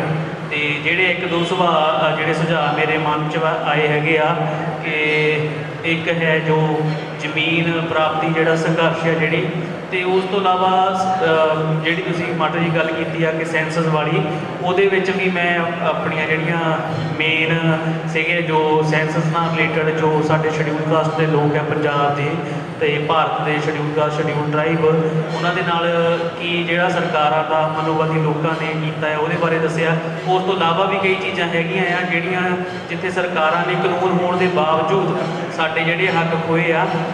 ਜਿੱਦਾਂ ਹੁਣ ਪੰਜਾਬ ਦੇ ਸੰਬੰਧ ਦੇ ਵਿੱਚ ਮੈਂ ਦੱਸਾਂ ਕਿ ਜਿਹੜੀਆਂ ਪੰਜਾਬ ਦੇ ਵਿੱਚ 1971 ਤੱਕ ਜਿਹੜੀ ਆ ਸਾਡੀ ਪਾਪੂਲੇਸ਼ਨ ਮੁਤਾਬਕ ਸਾਡੀਆਂ ਨੌਕਰੀਆਂ ਅਤੇ ਐਜੂਕੇਸ਼ਨਲ ਇੰਸਟੀਟਿਊਸ਼ਨ ਦੇ ਵਿੱਚ ਸਾਨੂੰ ਰਿਜ਼ਰਵੇਸ਼ਨ ਦਿੱਤੀ ਆ 25। ਸਤਿਕਾਰਯੋਗ ਸਾਥੀਓ, ਜੈ ਭੀਮ, ਜੈ ਭਾਰਤ, ਵਾਹਿਗੁਰੂ ਜੀ ਕਾ ਖਾਲਸਾ, ਵਾਹਿਗੁਰੂ ਜੀ ਕੀ ਫਤਿਹ। ਮੇਰਾ ਨਾਮ ਮੈਂ ਪਹਿਲਾਂ ਇਹ ਦੱਸ ਲਵਾਂ, ਉਹ ਮੈਂ ਨਹੀਂ ਰੱਖਿਆ, ਮੇਰੇ ਬਜ਼ੁਰਗਾਂ ਨੇ ਰੱਖਿਆ, ਸੋਮਨਾਥ। ਪਰ ਮੈਨੂੰ ਲੱਗਿਆ ਕਿ ਮੈਨੂੰ ਆਪਣੇ ਆਪ ਨੂੰ ਠੀਕ ਕਰ ਲੈਣਾ ਚਾਹੀਦਾ, ਕਿ ਮੈਂ ਆਪਣੇ ਆਪ ਨੂੰ ਪੰਜਾਬ ਵਿੱਚ ਹੋਣ ਕਰਕੇ, ਸਿੱਖੀਜ਼ਮ ਦੇ ਵਿੱਚ ਮੇਰਾ ਜ਼ਿਆਦਾ ਝੁਕਾਅ ਹੋਣ ਕਰਕੇ ਮੈਂ 13 ਅਪ੍ਰੈਲ ਵਿਸਾਖੀ ਵਾਲੇ ਦਿਨ 2021 ਨੂੰ ਅੰਮ੍ਰਿਤ ਛਕਿਆ ਤਾਂ ਮੈਂ ਸਿੰਘ ਸਜਿਆ। ਸਿੰਘ ਸਜਣ ਦਾ ਮਤਲਬ ਇੱਕੋ ਹੀ ਆ ਕਿ ਸਮਾਜ ਦੇ ਵਿੱਚ ਜਿਹੜਾ ਸਾਡਾ ਸਿੱਖ ਇਤਿਹਾਸ ਹੈ ਉਹ ਵੀ ਸਾਡਾ ਆਪਣਾ ਹੈ, ਔਰ ਉਹ ਆਪਣਾ ਹੋਣ ਦੇ ਨਾਤੇ ਬੇਗਾਨਾ ਕਿਹਨੇ ਬਣਾਇਆ ਉਹਦੀ ਭੋਗ ਕਰਨ ਦੀ ਲੋੜ ਹੈ। ਮੈਂ ਸਿੰਘ ਅੰਮ੍ਰਿਤ ਛਕ ਕੇ ਬਣਿਆ ਔਰ ਮੈਂ ਆਪਣੇ ਕਾਗਜ਼ਾਂ ਵਿੱਚ ਵੀ ਠੀਕ ਕਰਵਾ ਲਿਆ। ਤੁਹਾਡਾ ਵਿਸ਼ੇਸ਼ ਤੌਰ 'ਤੇ ਧੰਨਵਾਦ ਜੀ। ਬਾਕੀ ਸੰਗਤ ਦਾ ਮੈਂ ਸਮਾਂ 2 ਮਿੰਟ ਖਰਾਬ ਕੀਤਾ, ਮਾਫੀ ਚਾਹੁੰਦੇ ਹਾਂ। ਅੱਜ ਬਹੁਤ ਇਤਿਹਾਸਿਕ ਦਿਨ ਹੈ। ਗੱਲ ਮੈਂ 5-7 ਮਿੰਟ ਹੀ ਕਰਨੀ ਆ, ਪਰ ਮੈਂ ਕਰੂੰਗਾ ਐਥੀਕਲੀ ਗੱਲ। ਅੱਜ ਬਹੁਤ ਵੱਡਾ ਇਤਿਹਾਸਿਕ ਦਿਨ ਹੈ, 11 ਔਰ 12 ਜੂਨ ਸਾਡੇ ਲਈ, ਪੰਜਾਬ ਵਾਸੀਆਂ ਲਈ ਬਹੁਤ ਵੱਡਾ ਇਤਿਹਾਸਿਕ ਦਿਨ ਹੈ। ਭਲਾ ਕਿਉਂ? ਕੋਈ ਦੱਸ ਸਕਦਾ? ਮੈਂ ਗੱਲ ਤਾਂ ਕਰ ਦਿੱਤੀ ਕਿ 11 ਤੇ 12 ਜੂਨ ਸਾਡੇ ਲਈ ਬਹੁਤ ਵੱਡਾ ਇਤਿਹਾਸਿਕ ਦਿਨ ਹੈ। ਭਲਾ ਕਿਉਂ? ਜਿਸ ਅੰਦੋਲਨ ਨੂੰ ਤੁਸੀਂ ਸ਼ੁਰੂਆਤ ਕਰਨੀ ਚਾਹੁੰਦੇ ਹੋ, ਜਿਹੜੇ ਸੰਘਰਸ਼ ਵਿੱਚ ਤੁਸੀਂ ਪੈਣਾ ਚਾਹੁੰਦੇ ਹੋ, ਜਿਹੜਾ ਸੰਘਰਸ਼ ਦੁਬਾਰਾ ਸ਼ੁਰੂ ਕਰਕੇ ਆਪਣੇ ਹੱਕ ਦੀ ਗੱਲ ਕਰਨਾ ਚਾਹੁੰਦੇ ਹੋ, 11 ਤੇ 12 ਜੂਨ ਨੂੰ ਬਾਬੂ ਮੰਗੂ ਰਾਮ ਮੁੱਗੂਵਾਲੀਆ ਜੀ ਨੇ ਇਹ ਸੰਘਰਸ਼ ਆਦਿ ਧਰਮ ਮੰਡਲ ਦੀ ਨੀਂਹ ਰੱਖ ਕੇ ਆਦਿ ਧਰਮ ਦੇ ਮਾਧਿਅਮ ਤੋਂ ਮੁੱਗੋਵਾਲ ਤੋਂ ਸ਼ੁਰੂ ਕੀਤਾ। ਔਰ ਉਹ ਜਿਹੜਾ ਸੰਘਰਸ਼ ਹੈ ਉਹਦਾ ਰਿਜ਼ਲਟ ਕੀ ਨਿਕਲਿਆ? ਭਾਵੇਂ ਉਹਨਾਂ ਨੂੰ 1928, 31, 30 ਤਿੰਨ ਜਿਹੜੇ ਕਮਿਸ਼ਨ ਜਿਹੜੇ ਅੰਗਰੇਜ਼ਾਂ ਦੇ ਉਹਨਾਂ ਦੇ ਨਾਲ ਵਾਰਤਾਲਾਪ ਕਰਨੀ ਪਈ। ਆਦਿ ਧਰਮ ਸਾਡਾ ਜਿਹੜਾ ਫਿਰ ਰਜਿਸਟਰ ਹੋਇਆ।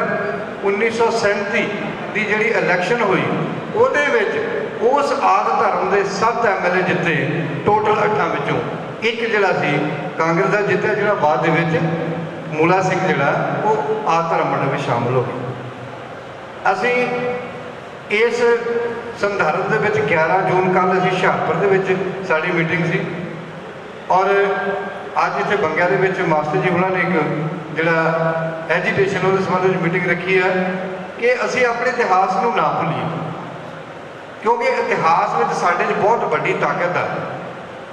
ਅਗਰ ਅਸੀਂ ਪੰਜਾਬ ਤੋਂ ਗੱਲ ਸ਼ੁਰੂ ਕਰਨੀ ਚਾਹੁੰਦੇ ਹਾਂ ਤਾਂ ਬਾਬੂ ਮੰਗੂ ਰਾਮ ਮੁੱਗਵਾਲੇ ਨੂੰ ਆਪਾਂ ਯਾਦ ਕਰੀਏ, ਉਹਨਾਂ ਨੂੰ ਚੇਤੇ ਰੱਖੀਏ, ਉਹਨਾਂ ਦੇ ਸੰਘਰਸ਼ ਨੂੰ ਆਪਾਂ ਜਿਹੜਾ ਆ ਆਪਣੇ ਹਿਰਦੇ ਵਿੱਚ ਬਿਠਾਈਏ ਤਾਂ ਉਹ ਜਿਹੜਾ ਸੰਘਰਸ਼ ਕਰਕੇ ਬਾਬਾ ਸਾਹਿਬ ਨੂੰ ਕਾਮਯਾਬ ਕਰਦਾ। ਫਿਰ ਬਾਬਾ ਸਾਹਿਬ ਦਾ ਜਿਹੜਾ ਸੰਘਰਸ਼ ਆ ਉਹਨੂੰ ਸਾਧ ਸ਼੍ਰੀ ਕਾਂਸੀ ਰਾਮ ਜੀ ਜਿਹੜੇ ਆ ਉਹ ਅੱਗੇ ਪੋਲੀਟੀਕਲ ਪਾਵਰ ਵਿੱਚ ਬਦਲ ਗਏ, ਰਾਜ ਸੱਤਾ ਲੈ ਕੇ ਸਰਕਾਰਾਂ ਬਣਾ ਕੇ ਚਲਾ ਕੇ ਸਾਨੂੰ ਦੱਸ ਕੇ ਗਏ ਆ।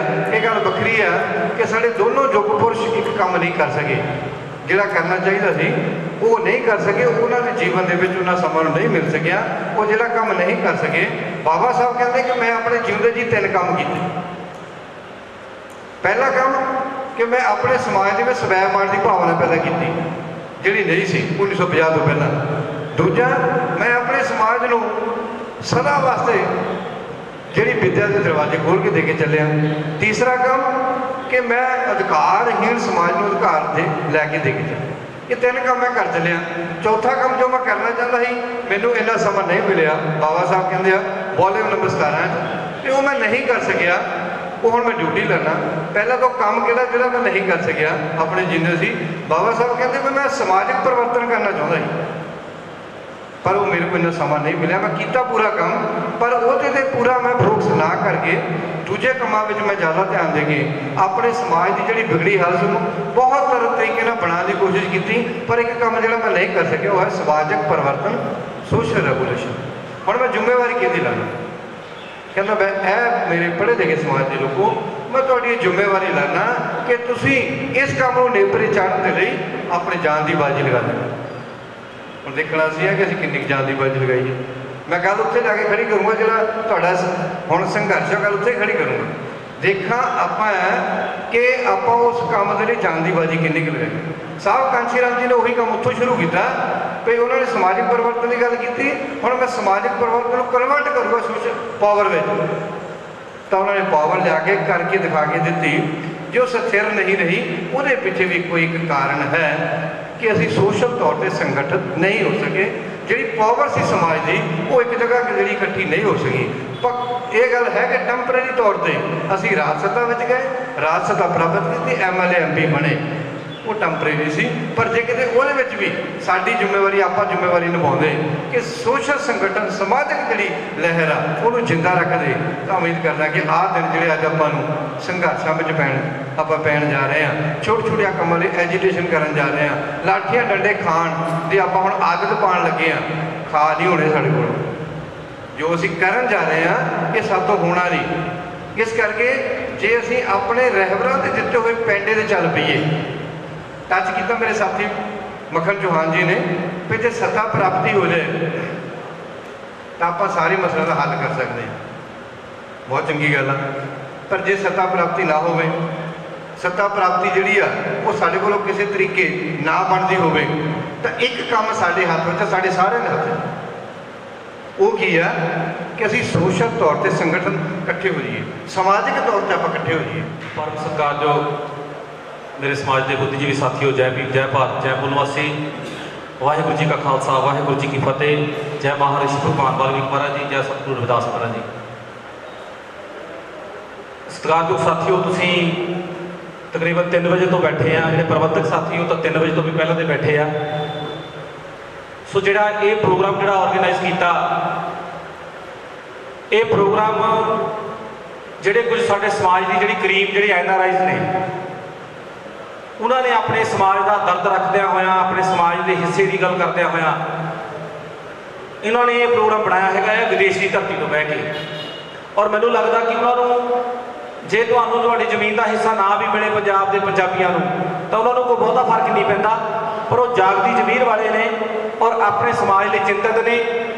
ਔਰ ਮੈਂ ਇਹ ਜ਼ਮੀਨ ਸੰਘਰਸ਼ ਜਿਹੜਾ ਆ ਜਾਂ ਜ਼ਮੀਨ ਪ੍ਰਾਪਤੀ ਸੰਘਰਸ਼ ਦੇ ਲਈ ਹੀ ਨਹੀਂ ਮਤਲਬ ਇਕੱਲਾ ਤੁਹਾਡੀ ਸਪੋਰਟ ਮੰਗਦਾ, ਜਾਂ ਮੈਂ ਕਹਿੰਦਾ ਕਿ ਮੈਂ ਉਹਨਾਂ ਦੀ ਸਪੋਰਟ ਕਿਉਂ ਕਹਿੰਦਾ, ਕਿਉਂਕਿ ਉਹਨਾਂ ਨੇ ਭਾਰਤ ਦੇ ਸੰਵਿਧਾਨ ਨੂੰ ਬਚਾਉਣ ਦਾ ਨਿਰਣਾ ਕੀਤਾ ਹੋਇਆ, ਅਸੀਂ ਭਾਰਤ ਦਾ ਸੰਵਿਧਾਨ ਬਚਾਉਣਾ। ਔਰ ਦੂਜਾ ਉਹਨਾਂ ਦਾ ਮੈਸੇਜ ਹੈ ਕਿ ਅਸੀਂ ਜਾਤੀ ਤੋੜੋ ਸਮਾਜ ਜੋੜੋ, ਜਿਹੜਾ ਆਪਣਾ ਸਮਾਜ ਨਿਰਮਾਣ ਕਰਨਾ। ਔਰ ਉਹਨਾਂ ਨਾਲ ਲਗਾਤਾਰ ਵਿਚਾਰਾਂ ਹੁੰਦੀਆਂ ਰਹਿੰਦੀਆਂ। ਔਰ ਜਦੋਂ ਜਾਤੀ ਤੋੜੋ ਸਮਾਜ ਜੋੜੋ ਦੀ ਗੱਲ ਕਰਦੇ ਆ, ਸੰਵਿਧਾਨ ਬਚਾਉਣ ਦੀ ਗੱਲ ਕਰਦੇ ਆ, ਤਾਂ ਫਿਰ ਸਾਨੂੰ ਲੱਗਦਾ ਕਿ ਜਿਹੜੇ ਸਾਡੇ ਸਮਾਜ ਦੇ ਜਿਹੜੇ ਭਖਦੇ ਇਸ਼ੂ ਆ, ਜਿਹੜੇ ਮਸਲਿਆਂ ਦੇ ਉੱਤੇ ਲੋਕਾਂ ਨੂੰ ਵਿਚਾਰਕ ਤੌਰ ਤੇ, ਲੋਕਾਂ ਨੂੰ ਸਿਧਾਂਤਕ ਤੌਰ ਤੇ, ਲੋਕਾਂ ਦਾ ਹਿੱਸਾ ਦੱਸ ਕੇ ਲੋਕਾਂ ਨੂੰ ਤਿਆਰ ਕੀਤਾ ਜਾ ਸਕੇ, ਤੇ ਇਸ ਕਰਕੇ ਆਪਾਂ ਉਹਦੀ ਜਿਹੜੀ ਸਪੋਰਟ ਵੀ ਕਰਦੇ ਹਾਂ। ਅਸੀਂ ਵੀ 3 ਵਜੇ ਤੋਂ 3:10 ਤੇ ਆਇਆ। ਮੈਂ 3 ਵਜੇ ਜਦੋਂ 10 ਮਿੰਟ ਦਿਨ ਤੋਂ ਉੱਪਰ ਸਮਾਂ ਹੋ ਗਿਆ ਤਾਂ ਡਰਾਈਵ ਕਰਦੇ ਆ ਦਿਮਾਗ 'ਚ ਸੀ ਵੀ 3 ਵਜੇ ਦਾ ਟਾਈਮ ਹੈ ਤਾਂ 3 ਵਜੇ ਪਹੁੰਚਣਾ ਚਾਹੀਦਾ ਸੀ ਮੈਨੂੰ। ਫਿਰ ਵੀ ਜਦੋਂ ਆਪਾਂ ਸਾਥੀ ਇੱਥੇ ਇਕੱਤਰ ਹੋਏ ਆ, ਬਾਬਾ ਸਾਹਿਬ ਦੀ ਇੱਕ ਗੱਲ ਜਿਹੜੀ ਹੈ, ਜਿਹੜੀ ਅੰਬੇਡਕਰੀ ਬਹੁਜਨ ਸਮਾਜ ਦੇ ਜਿਹੜੇ ਆਗੂ ਉਹ ਨਹੀਂ ਬਹੁਤੀ ਕਹਿੰਦੇ, ਉਹ ਕਿਹੜੀ ਹੈ? ਬਾਬਾ ਸਾਹਿਬ ਅੰਬੇਡਕਰ ਨੇ ਕਿਹਾ ਸੀ ਕਿ ਮੇਰੇ ਸਮਾਜ ਦੇ 2 ਦੁਸ਼ਮਣ ਆ। ਇੱਕ ਮੇਰੇ ਸਮਾਜ ਦਾ ਜਿਹੜਾ ਦੁਸ਼ਮਣ ਹੈ ਉਹ ਬ੍ਰਾਹਮਣਵਾਦ ਹੈ, ਔਰ ਦੂਜਾ ਮੇਰੇ ਸਮਾਜ ਦਾ ਜਿਹੜਾ ਦੁਸ਼ਮਣ ਹੈ ਉਹ ਪੂੰਜੀਵਾਦ ਹੈ। ਔਰ ਪੂੰਜੀਪਤੀ ਤੇ ਬ੍ਰਾਹਮਣਵਾਦੀਆਂ ਨੂੰ ਦੋਨਾਂ ਨੂੰ ਦੁਸ਼ਮਣ ਮੰਨ ਕੇ ਬਾਬਾ ਸਾਹਿਬ ਅੰਬੇਡਕਰ ਨੇ ਸਾਨੂੰ ਮੈਸੇਜ ਦਿੱਤਾ ਸੀ, ਅੱਜ ਜਿਹੜਾ ਦੂਜਾ ਦੁਸ਼ਮਣ ਜਿਹੜਾ ਜਿਹਦੀ ਧੌਣ ਤੇ ਗੋਡਾ ਰੱਖਣ ਵਾਸਤੇ ਤੁਸੀਂ ਸਾਰੇ ਇਕੱਠੇ ਹੋਏ ਹੋ, ਮੈਨੂੰ ਲੱਗਦਾ ਕਿ ਇਹ ਵੀ ਬਹੁਤ ਵੱਡੀ ਸਮੇਂ ਦੀ ਲੋੜ ਹੈ। ਔਰ ਤੁਸੀਂ ਇਹਦੇ 'ਚ ਸਾਹਸ ਜੋ ਕਰਨ ਦੇ ਲਈ ਆਏ ਹੋ, ਮੈਂ ਇੱਥੇ ਆਪਣੇ ਵੱਲੋਂ ਤੁਹਾਨੂੰ ਵਿਸ਼ਵਾਸਨ ਦਿਵਾਉਣਾ ਕਿ ਮੈਨੂੰ ਲੱਗਦਾ ਕਿ ਜਿਨ੍ਹਾਂ ਵੀ ਸਾਥੀਆਂ ਨੂੰ ਮੈਂ ਮਿਲਿਆ ਹੁਣ ਅੱਜ ਤੱਕ, ਜਿੰਨੇ ਵੀ ਆਪਾਂ ਇੱਥੇ ਬੈਠੇ, ਜਿਹੜੇ ਜਾਣਕਾਰ ਸਾਥੀ ਬੈਠੇ ਆ, ਆਪਾਂ ਹਮੇਸ਼ਾ ਮੰਚਾਂ ਦੇ ਉੱਤੇ, ਸਟੇਜਾਂ ਦੇ ਉੱਤੇ, ਪ੍ਰੋਗਰਾਮਾਂ ਦੇ ਉੱਤੇ ਬਾਬਾ ਸਾਹਿਬ ਅੰਬੇਡਕਰ ਦੀ ਮਿਸ਼ਨ ਦੀ ਗੱਲ ਕਰਦੇ ਹੀ ਮਿਲੇ ਆ। ਚੌਹਾਨ ਸਾਹਿਬ ਨੂੰ ਮਿਲੇ ਆ, ਕੋਈ ਰਿਸ਼ਤੇਦਾਰੀ ਨਹੀਂ, ਮਿਸ਼ਨ ਦੀ ਗੱਲ ਕਰਦੇ ਮਿਲੇ ਆ। ਮਾਸਟਰ ਜੀ ਨੂੰ ਮਿਲੇ ਆ, ਮਿਸ਼ਨ ਦੀ ਗੱਲ ਕਰਦੇ ਮਿਲੇ ਆ। ਭਾਰਤੀ ਸਾਹਿਬ ਉਹਨਾਂ ਤੋਂ ਪ੍ਰੇਰਿਤ ਆ, ਗੱਲਬਾਤ ਸੁਣਨ ਦੇ ਵਿੱਚ ਪ੍ਰੇਰਿਤ ਹੋਏ ਆ। ਕਿਸ ਕਰਕੇ ਹੋਏ ਆ? ਚੰਗੀ ਗੱਲ ਕਰਦੇ, ਚੰਗਾ ਭਾਸ਼ਣ ਦਿੰਦੇ, ਇਸ ਕਰਕੇ ਨਹੀਂ, ਚੰਗੇ ਸਿਧਾਂਤਕ ਤਰੀਕੇ ਨਾਲ ਸਮਾਜਿਕ ਲੜਾਈ ਨੂੰ ਲੜਦੇ ਆ ਔਰ ਹਮਦਰਦੀ ਕਰਦੇ ਆ ਸਮਾਜ ਦੇ ਨਾਲ, ਇਸ ਕਰਕੇ ਉਹਨਾਂ ਨੂੰ ਮਿਲਦੇ ਆ। ਚਰਨਜੀਤ ਪੁਆਰੀ ਜੀ ਨੇ ਕਿਤਾਬ ਲਿਖੀ ਆ, ਉਹਨਾਂ ਦੀ ਕਿਤਾਬ ਨੂੰ ਰੀਡ ਕਰਨ ਦੀ ਚਾਹਨਾ ਪੈਦਾ ਹੋਈ ਹੈ ਇਸ ਕਰਕੇ ਕਿ ਉਹਨਾਂ ਨੇ ਇੱਕ ਸਮਾਜਿਕ ਸੰਘਰਸ਼ ਦਾ ਜਿਹੜਾ ਵਿਉਂਤਬੰਦੀ ਬਣਾਉਣ ਦਾ ਤਰੀਕਾ ਆਪਣੀ ਕਿਤਾਬ 'ਚ ਦੱਸਿਆ ਵੀ ਇੱਦਾਂ ਦਾ ਪ੍ਰੋਗਰਾਮ ਹੈ, ਤੁਹਾਨੂੰ ਇਹ ਦੇਖਣਾ ਚਾਹੀਦਾ। ਰਾਮਕ੍ਰਿਸ਼ਨ ਜੀ, ਪੱਲੀ ਚਿੱਕੀ ਜੀ, ਪ੍ਰਧਾਨ ਜੀ ਹੁਣੀ ਜਦੋਂ ਤੋਂ ਵੀ ਮਿਲੇ ਆ, ਮੈਂ ਉਹਨਾਂ ਨੂੰ ਪੇਪਰ ਭੇਜਦਾ ਹੁੰਦਾ ਸੀ ਬਹੁਜਨਾਂ ਦਾ ਬਹੁਜਨ ਭਾਰਤ। ਕਦੋਂ ਤੋਂ ਮਿਲੇ ਆ? ਜਦੋਂ ਸਮਾਜ ਦੀ ਗੱਲ ਕਰਦੇ ਸੀਗੇ। ਡਾਕਟਰ ਸਾਹਿਬ ਉਹਨਾਂ ਨੂੰ ਮਿਲੇ ਆ, ਸਮਾਜ ਦੀ ਗੱਲ ਕਰਦੇ ਸੀ। ਪਰ ਸਾਥੀਓ ਇੱਕ ਗੱਲ ਤੁਹਾਨੂੰ ਮੈਂ ਇੱਥੇ ਕਹਿਣਾ ਚਾਹੁੰਦਾ, ਆਪਾਂ ਮਿਲੇ ਬਹੁਤ ਲੋਕ ਆ, ਪਰ ਜਦੋਂ ਆਪਾਂ ਦੇਖਦੇ ਹਾਂ ਆਪਣੇ ਆਪਣੇ ਖੇਤਰ 'ਚ ਆਪਾਂ ਕੀਤਾ ਬਹੁਤ ਕੁਛ ਹੈ, ਪਰ ਆਪਾਂ ਰਲ ਕੇ ਨਹੀਂ ਕੁਝ ਕੀਤਾ ਹੈਗਾ। ਮੈਂ ਕਿਸੇ ਵੀ ਸੰਗਠਨ ਦਾ ਅੱਜ ਤੋਂ 11 ਸਾਲ ਪਹਿਲਾਂ ਇੱਕ ਸੰਗਠਨ ਦੇ ਵਿੱਚ ਜੁਆਇਨ ਸੀਗਾ, ਔਰ ਉਸ ਤੋਂ ਬਾਅਦ ਕਦੀ ਕਿਸੇ ਵੀ ਸੰਗਠਨ ਦੇ ਵਿੱਚ ਮੈਂ ਜੁਆਇਨ ਨਹੀਂ ਕੀਤਾ, ਪਰ ਮੈਂ ਅਨੇਕਾਂ ਸੰਗਠਨਾਂ ਦੇ ਉੱਤੇ, ਮੰਚਾਂ ਦੇ ਉੱਤੇ ਜਾ ਕੇ ਗੱਲ ਕਰਦਾ ਰਿਹਾ। ਉਹਦਾ ਕੀ ਕਾਰਨ ਰਿਹਾ ਕਿ ਮੈਂ ਨਿਊਟਰਲ ਰਿਹਾ, ਮੈਂ ਆਪਣੇ ਉੱਤੇ ਠੱਪਾ ਨਹੀਂ ਲੱਗਣ ਦਿੱਤਾ ਵੀ ਮੈਂ ਕਹਾਂ ਬਈ ਫਲਾਨੀ ਸੰਗਠਨ ਦਾ ਫਲਾਨਾ ਆ ਤੇ ਮੈਂ ਉਹਦੇ 'ਚ ਕੰਮ ਕਰਦਾ। ਅੱਜ ਸਾਨੂੰ ਕੀ ਸਮੱਸਿਆ ਆ, ਸਾਡੇ ਸਮਾਜ ਦੀ ਕੀ ਸਮੱਸਿਆ ਆ? ਅੱਜ ਸਾਡਾ ਸਮਾਜ ਜਿਹੜਾ ਜਿੱਦਾਂ ਖੇਮਿਆਂ 'ਚ ਵੰਡਿਆ ਹੋਇਆ, ਜਾਤੀਆਂ 'ਚ ਵੰਡਿਆ ਹੋਇਆ ਨਾ, ਇੱਦਾਂ ਹੀ ਸਾਡਾ ਸਮਾਜ ਜਿਹੜਾ ਸੰਗਠਨਾਂ 'ਚ ਵੀ ਵੰਡਿਆ ਹੋਇਆ। ਔਰ ਜਾਤੀਆਂ ਦੇ ਵਿੱਚ ਵੰਡਿਆ ਹੋਇਆ ਸਮਾਜ, ਖੇਮਿਆਂ 'ਚ ਵੰਡਿਆ ਹੋਇਆ ਸਮਾਜ, ਅੱਜ ਸਭ ਤੋਂ ਵੱਡੀ ਦੁੱਖ ਦੀ ਗੱਲ ਹੈ ਕਿ ਸੰਗਠਨਾਂ 'ਚ ਵੀ ਵੰਡਿਆ ਹੋਇਆ ਹੈ। ਔਰ ਜੇ ਸੰਗਠਨਾਂ 'ਚ ਵੰਡਿਆ ਹੋਇਆ ਤਾਂ ਹਰ ਬੰਦਾ ਆਪਣੇ ਸੰਗਠਨ ਦੀ ਮੈਂਬਰਸ਼ਿਪ ਚਾਹੁੰਦਾ, ਪਰ ਮੈਨੂੰ ਲੱਗਦਾ ਕਿ ਕੋਈ ਵੀ ਸੰਗਠਨ ਪੰਜਾਬ ਦੀ ਧਰਤੀ ਦੇ ਉੱਤੇ ਕੋਈ 5000 ਸਿਰਾਂ ਵਾਲਾ ਸੰਗਠਨ ਅਜੇ ਤੱਕ ਦਿਖਾ ਨਹੀਂ ਸਕਿਆ ਵੀ 5000 ਸਿਰ ਸਾਡੇ ਕੋਲ। ਉਹਨਾਂ ਦੇ ਸਿਰਾਂ ਦੇ ਅੰਦਰ ਕੀ ਆ ਡਸ ਨਾਟ ਮੈਟਰ, ਕੋਈ ਸਵਾਲ ਹੀ ਨਹੀਂ ਪੈਦਾ ਹੁੰਦਾ। ਪਰ ਉਹਨਾਂ ਦੇ ਸਿਰਾਂ ਦੇ ਅੰਦਰ ਕੀ ਆ, ਸਵਾਲ ਨਹੀਂ, ਪਰ 5000 ਸਿਰਾਂ ਦੀ ਤਾਕਤ ਨਾ ਦਿਖਾਉਣਾ, ਇਹਦੇ ਪਿੱਛੇ ਮੈਨੂੰ ਇੱਕ ਇਹ ਵੀ ਲੱਗਦਾ ਕਿ ਕਿਤੇ ਸਾਡੀ ਗਾਂਢ ਸਾਂਢ ਕਿਤੇ ਦੁਸ਼ਮਣ ਦੁਆਰਾ ਨਿਰਯਾਤ ਕੀਤੇ ਹੋਏ ਉਸ ਪ੍ਰਬੰਧ ਦੇ ਨਾਲ ਤਾਂ ਨਹੀਂ ਹੈਗੀ ਜਿਹੜਾ ਦੁਸ਼ਮਣ ਨੇ ਪ੍ਰਬੰਧ ਨਿਰਯਾਤ ਕੀਤਾ ਹੋਇਆ। ਜੇ ਸਾਡੀ ਗਾਂਢ ਸਾਂਢ ਉਸ ਦੁਸ਼ਮਣ ਦੇ ਨਾਲ ਹੈ, ਜਾਂ ਅਸੀਂ ਇਹ ਵੀ ਕਹਿ ਸਕਦਾ, ਮੈਂ ਇਹ ਕਹਿੰਦਾ ਕਿ ਕਿਤੇ ਐ ਤਾਂ ਨਹੀਂ ਵੀ ਕਿਤੇ ਨਾ ਕਿਤੇ ਜਿਹੜੀ ਗੱਲ ਅਸੀਂ ਦੂਸਰਿਆਂ ਤੋਂ ਭਾਲ ਕੇ ਬੈਠੇ ਆ ਵੀ ਦੂਸਰਾ ਬੰਦਾ ਮਾਪਦੰਡ ਹੋਣਾ ਚਾਹੀਦਾ, ਇਦਾਂ ਦਾ ਉਹ ਸੰਗਠਨ 'ਚ ਹੋਣਾ ਚਾਹੀਦਾ ਤੇ ਸਾਡੇ ਆਪਣੇ ਤੇ ਕੋਈ ਫਿਰ ਨਿਰਧਾਰਤ ਨਾ ਕਰ ਸਕੇ।